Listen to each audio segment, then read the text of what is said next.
安曇野市明科フラワーに大月楽しい花辞典。今日もともくさんに園芸レッスンをしていただきます。よろしくお願いします。はい、お願いします。いや毎日暑いですけども、暑いですね。もう暑いといえばもう熱い戦い、もうオリンピックですよね。ねえ、でももうあっという間に閉会、そろそろ近づいてきましたよね。あっという間ですよね。でも日本もねメダルすごい取ってて、ね、すごいですよね。あんなに取れるもんなんですね。なんか日本って強いんだと思って、ますますこう見るたびに熱くなりますよね。まあ自国開催なんでね、嬉しいですよね、メダルが多いとやっぱり。さあ今日なんですけども、何のレッスンをしていただけるんでしょうか。はい、今日はですね、禁断の、植物。禁断の植物。はい、食虫植物。はい、聞いたことあります。なんか虫食べちゃうやつですよね。そうですそうです。これをですね、この暑い中、やりたいと思います。はい、よろしくお願いします。さあそれでは食虫植物について教えていただきます。さあ目の前にあるのは、この食虫植物なんですね。そうですね。まあよくハエトリソウとかいろいろ見たことあると思うんですけど、まあ代表的な食虫植物ですね。まあネペンテスと言いまして。ネペンテス。はい。で和名はウツボカズラとか、言うんですけども、はい、もう本当に独特な。いやもう色合いもなんかちょっとグロテスクですよね。そうですね。品種によっては本当にグリーンっぽいものとか、より赤いものとか、何種類かいろいろあるんですけど。そうなんですか。まあその中でもこのアラータ、確かアラータっていう名前だったんですけど、一般的な、ネペンテスですね、これは。はい。本当面白いですよね。こうひょうたんみたいな形になってて、そうですね。このあたりがなんか唇のような感じの唇みたいですよね。なってるところがまたちょっとリアルですよね。はい。まあなかなかね、食虫植物というと、なんか虫を食べるようなイメージで、そういうイメージあります。まあどちらかというとちょっと遠ざけたいようなイメージなんですけど、実はですね、そんなに思ってる以上に素敵な植物。そうなんですか。はい、ですこれは。まあそこら辺をうまく今日はですねお伝え、できればいいかなと思って、持ってきたんですけども、この一般的に食虫植物っていうのは、虫を食べるから食虫植物なんですか。そうです。虫を食べるというよりはですね、捕獲して、その虫が持っている体に蓄えている栄養素を吸収するっていうイメージです。だから歯でガシガシ食べてるイメージじゃなく、この中にですね、消化液が入ってるんですけど、そこで、虫をですね、溶かして、で虫の持っている栄養を吸収する。でなんでかというとですね、見えますかね、これ。どの部分ですか。これ土じゃないですよね、ここ。本当だ。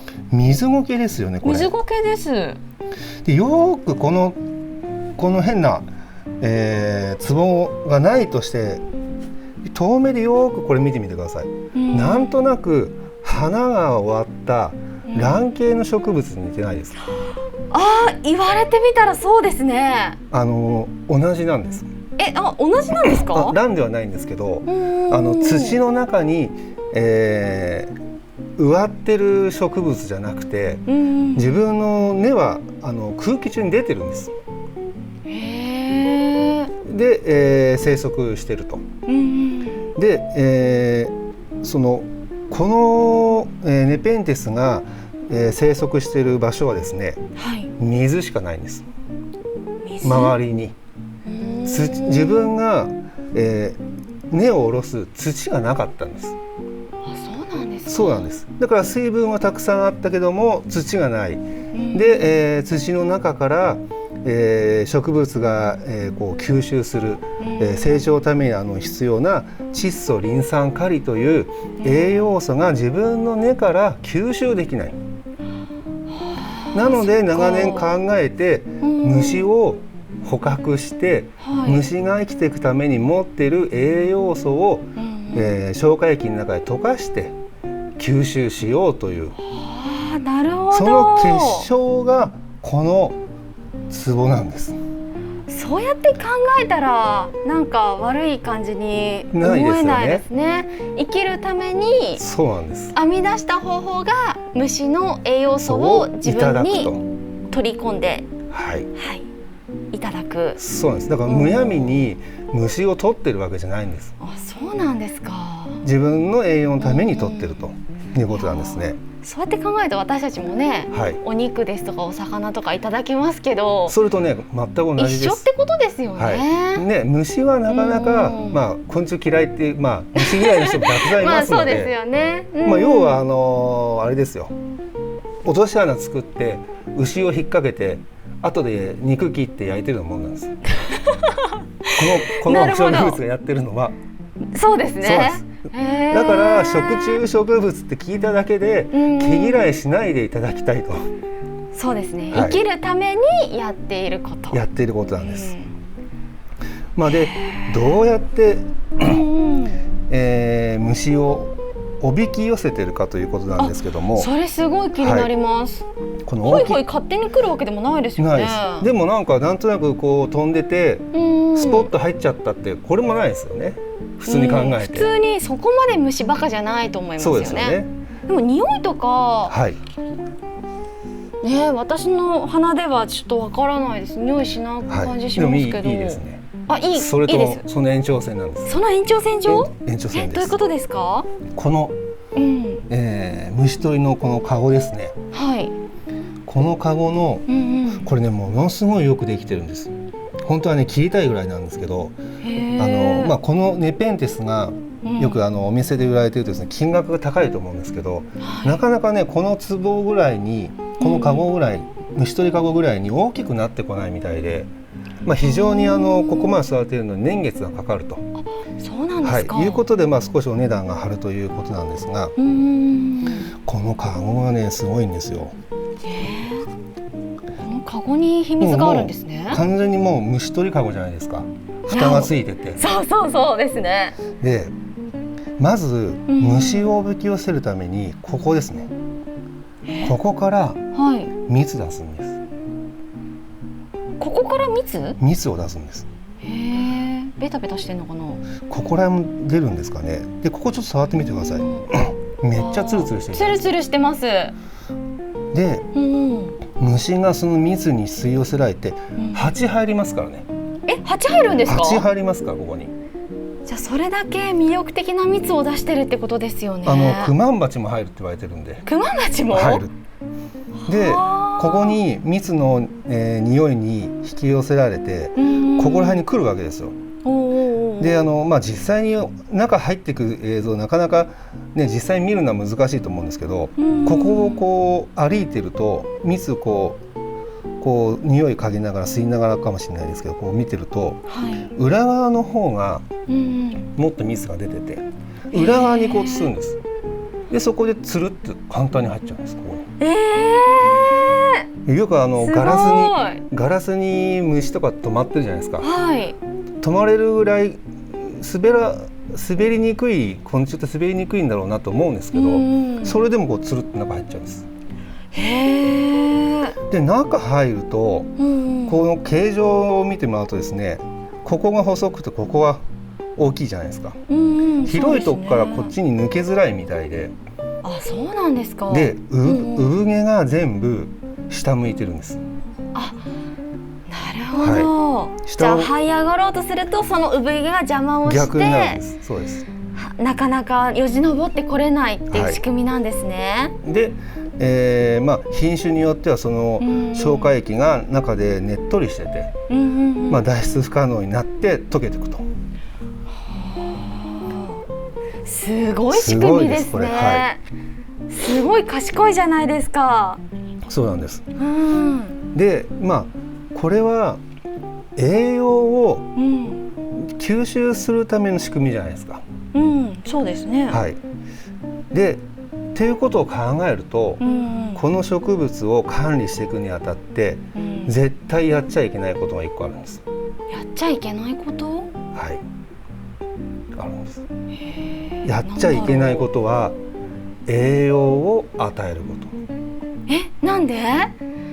栄養を与えるとですね、はいこれ作る必要なくなってくるんですよ。今度今まで自分が土の中にいないから土からうん吸収するであろう窒素リン酸カリを、根から取れないからこの仕組みを作ったのに、実際にここに液肥を与えていくとこの壺ができてきません。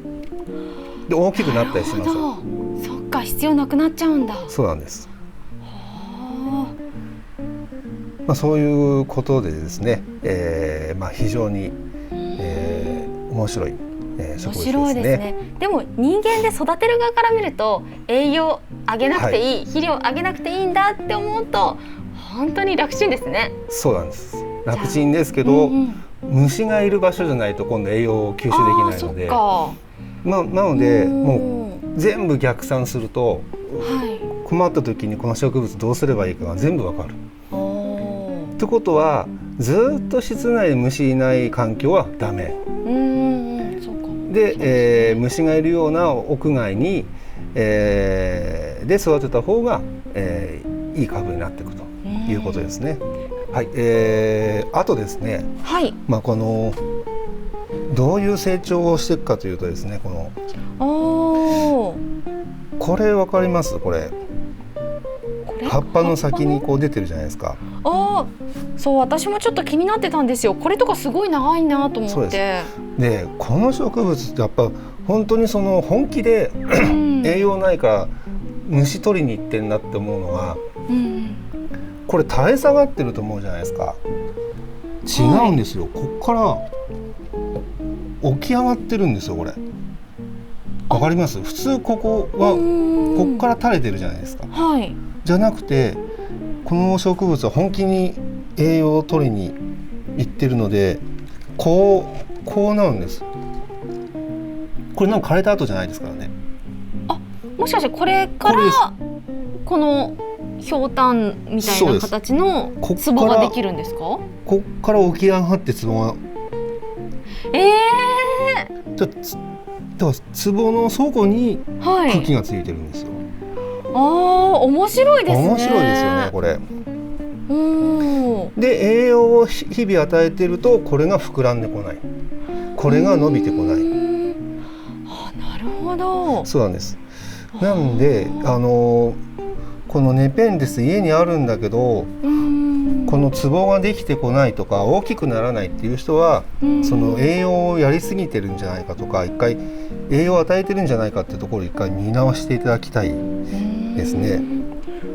これあれです。肥料はあげない、そして外で虫のあるところに置くってことですけど、実際外に置いた時に日光はどの程度当てたらいいんですかね？日光はいっぱい当てた方がいい植物なんですけど、やっぱ日本の真夏の日光ってすごい強いみたいで、そこだけが NG なんですよね。そうなんですね。で日光量っていうその数値があって、で真夏の日光の量と光線量っていうんですか、と、冬の日光の量っていうのは倍ぐらい違うんです。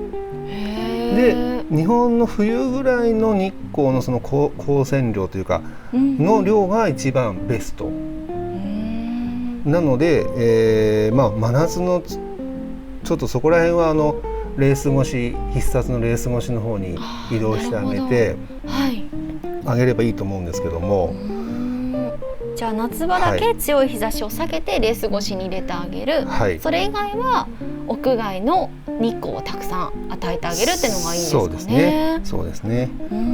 ほらこれ壺にもうなりつつありますもんね。これ見えますかね。ですね。ちょっと後でカメラさんオップで撮ってもらいたいんですけど、本当にちっちゃい壺になってますね。なってきてるんです。で確かにこうやってよく見たら本当一個ずつ全部壺ですね。でこの数だけ今、この壺がつきますので。これ、はい、水ってどの程度あげたらいいんですか？お水はやっぱりその最初にお話ししたようにですね、水は唯一あるっていうところで、生息してきているので、水は頻繁にあげた方がいいと思います。そうなんですね、はい、じゃあ毎日お水をあげてもいいんですか？いいぐらいの気持ちでいいと思います。で葉水もしっかりあげる。葉水も、はい、やっぱり湿気が、湿度が高いところであります生きてきましたので、葉水もこうしっかりとあげた方がなおいいですね。まあこれはね面白いですよ。ぜひこれ観察してるだけでも自由研究できちゃいますね。そうですね。これ壺開く前ですね。これどれですか？この壺今閉じてますので。あ、本当だ。これでこの蓋がパコンって開きますので。あ、なるほど。用意ができたら開きますので。へえ。面白い。でちなみに虫取りかごみたいになってますけど、虫入ったら蓋は閉じるってことはありませんので。あ、閉じないんですか？蓋は閉じないです。もう這い上がれない仕組みは中にあるので、そのミスを出すというか、入ったらもう入れるだけもう入っちゃうってことですね。入っちゃうですね。で蓋は閉めないで。閉まらないということですね。はい。面白い。めちゃくちゃ多分これ育てたら面白いんで、ぜひ見かけた時に買ってほしいですね一回。ちょっと今日話聞いて概念すごい変わりました。そうですよね。ちょっと凶暴なイメージ。はい。どちらかというとなんていうんですか、グロテスクなイメージ。そうですそうです、はい、そんなイメージだったんですけど、また生きるためにそうなったとかそういう話を聞いて、そうなんです。ちょっとよりも変わりましたし、よく観察すると本当個性的で本当面白いので、面白いですね。で中に入った虫さえ見なければ、そうですね。素敵な、植物ですので、ちょっとユニークな形もまたね、はい、お庭も彩ってくれそうですし、はい、ちょっと蚊が多いなここって思ったところに置くといいかもしれないですね。いいかもしれないですね。ね、はい、ちょっと草むしりするとき、虫いっぱい刺されちゃったなんて人はちょっとポンって置いとけば、そうですね。あれいつの間にって、はい、これ自宅の寝室いいんじゃないですか。ああ、確かにいいですね。この前4時ぐらいから蚊が入ってきまして、もう寝れなかったという蚊が1匹で1匹のために2階から1階に降りてソファーで寝たらそこにも蚊が来て、あら美味しかったんでしょうね。早めにね市場行きましたよ。すごいなんか可愛い一面をお持ちなんですね。じゃあぜひご自宅の寝室にはね、そうですね、ウツボカズラ、ウツボカズラ、食虫植物を、はい、ぜひ、はい、はい、またちょっとね小さいやつも、ね、夏休みの自由研究に使えそうなぐらい小さいやつもありますので、ちょっと店に取り行ってきて、はい、ちょっとご紹介がてらぜひ教えてください。はい、さあ今日は食虫植物について詳しく教えていただきました。いやー本当面白かったんですけど、はい、そしてこのちっちゃいの何ですか？そうですね、これ毎年こう夏ぐらいになるとですね入る、食虫植物シリーズというかですね、これもこんなちっちゃいのも食虫植物ってあるんですね。はい、そうですね、これねサラセニアっていうものとこのハエトリソウですね。もうハエトリソウは本当に、よく見かけるような、もう真ん中に虫が来るとこう閉じるという、見たことあります。はい、でパクっていくんですよね。そうですね。でもサラセニアって、すごい面白い形ですね。すごい細長くてウツボカズラと違ってこうなんか細長くシュッとしてますよね。下から出てきたこの茎自体がもう虫を入れる仕組みになってる。でこれをね大きくなると結構ね迫力があって、こういう系好きな人にはたまらないような。はい、でこれちょっと店で管理してたんですけど、結構これ枯れちゃってますよね、ここら辺。そうですね。これ何か原因があるんですか？原因はね水なんです。お水？はい。でこのサラセニアっていう植物は、その食虫植物の中でもなお水がいる、植物ですので、これちょっとこの鉢の裏穴も何も開いてないですけど、はい、本当だったらいいですね。これいいですね。ここに水溜めて、水溜めてもこうしてた方がいいぐらいです。底面式で水耕栽培チックにそのぐらい水いるんです。そうなんですか。はい、これあれですね。こういうことを書いていってもらった方が本来はいいですよね。ここに水溜めてくださいっていうふうに。そのぐらいこれは水がいるので、もう少ししっかりこうあったんですけど、ちょっと枯れちゃってますねこれ。じゃあこれからちょっとお水しっかりあげれば、まだ元気になるってことですかね。そうですね。ちょっとなんとなくコブラっぽい、感じのですね。はい。食虫植物ですけど、こうやってやるといろんな食虫植物を集めて飾ると面白いかもしれないですね。いいですね。そうシリーズでまとめてみたら、そうですね。迫力も出ますし、一つ一つ観察すると本当に形も違ったりして面白いですよね。面白いですね。でやっぱり見てても生きる力をすごく感じるというか、普通の植物の見せない内側を外に持ってきて見せてるみたいな感じするじゃないですか。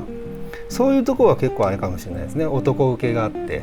そうですね、ワイルドな感じ好きな方多いですよね。いいですよね。さっきスタッフさんもね、息子さんが自由研究にハエトリソウやってるようなって話もありましたけど、そうですね。クレーム言ってましたけどね。一回も閉じないって言って。自由研究いろいろつきものですけども、やっぱりこうやってね、植物で自由研究でよく朝顔だとか、いろいろされると思うんですけど、ちょっと変わって食虫植物なんていうのもね、いいですよね。いいですよね。面白いですよね。なかなかね、通年通して出回るってことないんで。そうなんですか。じゃあ今この時期が一番品数多い時期なんですか。やっぱり暖かいところの植物ですので、通年通して。なるほど。冬場に出回るってあんまりないかもしれないですね。じゃあちょっと気になるなって方はこの暑い今時期にフラワインをお付けお越しいただければ、いろんな種類を見たりですとか、この夏のね勢いで買ってほしいですね。そうですね。冬になって巣に戻るとですね、なかなか顔で手を触れなくなりますからね。急にどうしたんですか。ね、夏の思い出に。そうですね。ぜひこの暑いだからこそちょっと個性的なものも観察してみてはいかがでしょうか。いやそれにしても本当形も面白くて、それでいて本当に概念ってものがね大きく変わりました。そうですね。あとはねせっかくなんでちょっと鉢とか変えて、で土はいりませんので、水苔だけお花屋さんで買って、これを抜いてですね、周りに水苔をやってあげるだけで、うまく壺に植わりますので。なるほど。じゃあ鉢も変えることもできるし、これも株ももっと大きくすることもできるんですか。できます。で株分けもできる植物ですので。株分けできるんですか。株分けもできるんです。なのでもっとね大きくしてもらって、株分けできるようになったらまた、水苔に包みながら器に入れてあげるような作業ですね。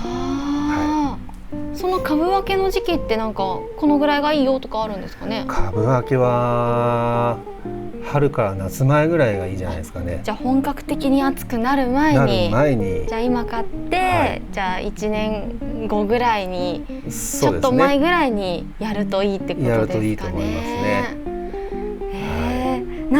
育てる楽しみがどんどん増えていきますね。そうですね。やっぱりいろんなね形状あった方が絶対面白いんで、植物は。確かに。で最近ね海洋とか、こういう食虫植物だったり、エアープランツだったり、やりましたね、結構そういうただ育てるだけを前面に出したような植物だけではなく、インテリアとして植物を買われる方も多くなりましたので。そうですよね。やっぱコロナ禍になってから、特に家にいる自宅にいる時間が長いからこそちょっとインテリアも凝ってみたいなとか、今日もラジオでもやってましたけど、植物を一つお家にあるだけでもかなり変わるって言ってましたしね。最近で同級生の、友達がいるんですけどね、とても植物を育てそうな感じじゃなかったんですけど一回やると、もう次のお花やりたいって言って来るんですよね。そうなんですか。本当にがっちりした感じなんですけど。じゃあそれだけ園芸の魅力というものは深く沼があるということですのでね。そうですね、園芸の沼にはまりましたね。はまりましたね。ぜひね、皆さんこの番組きっかけに沼にはまってほしいですよね。そうですね、ぜひはまるのは今です。そうですよ、この暑い夏だからこそオリンピックで熱き戦いを見ながらも自宅ではちょっと癒しを求めてこういったいいですね、植物に触れてみるっていうのもいいですよね。さあ今日皆さんたくさん教えていただきました。ありがとうございました。お世話になりました。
フラワーイン大月オリジナル商品有機肥料おしべのご案内です。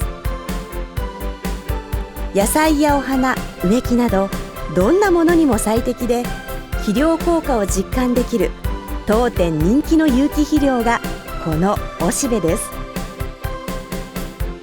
人気の秘密は植物の根の張りを強くし、直接根元に施しても植物に全く害を与えることがない自然発酵肥料というところ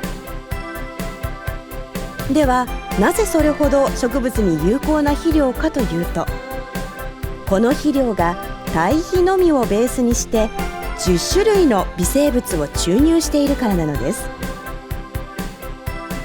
土壌の中に不足しているのは実はプラス要因となる微生物。その微生物がこのおしべを通じて土壌の中に入ることによって植物の健康を保つことになるのです。さらに連作障害に対する微生物も注入することで病気の出にくい土作りが可能となります。またこの肥料は 100% 完熟させているので植物の根元に直接施すことができ、より高い肥料効果を実感することができるんです。甘く、おいしく、美しく、そして生き生きと目に見えた効果を実感してください。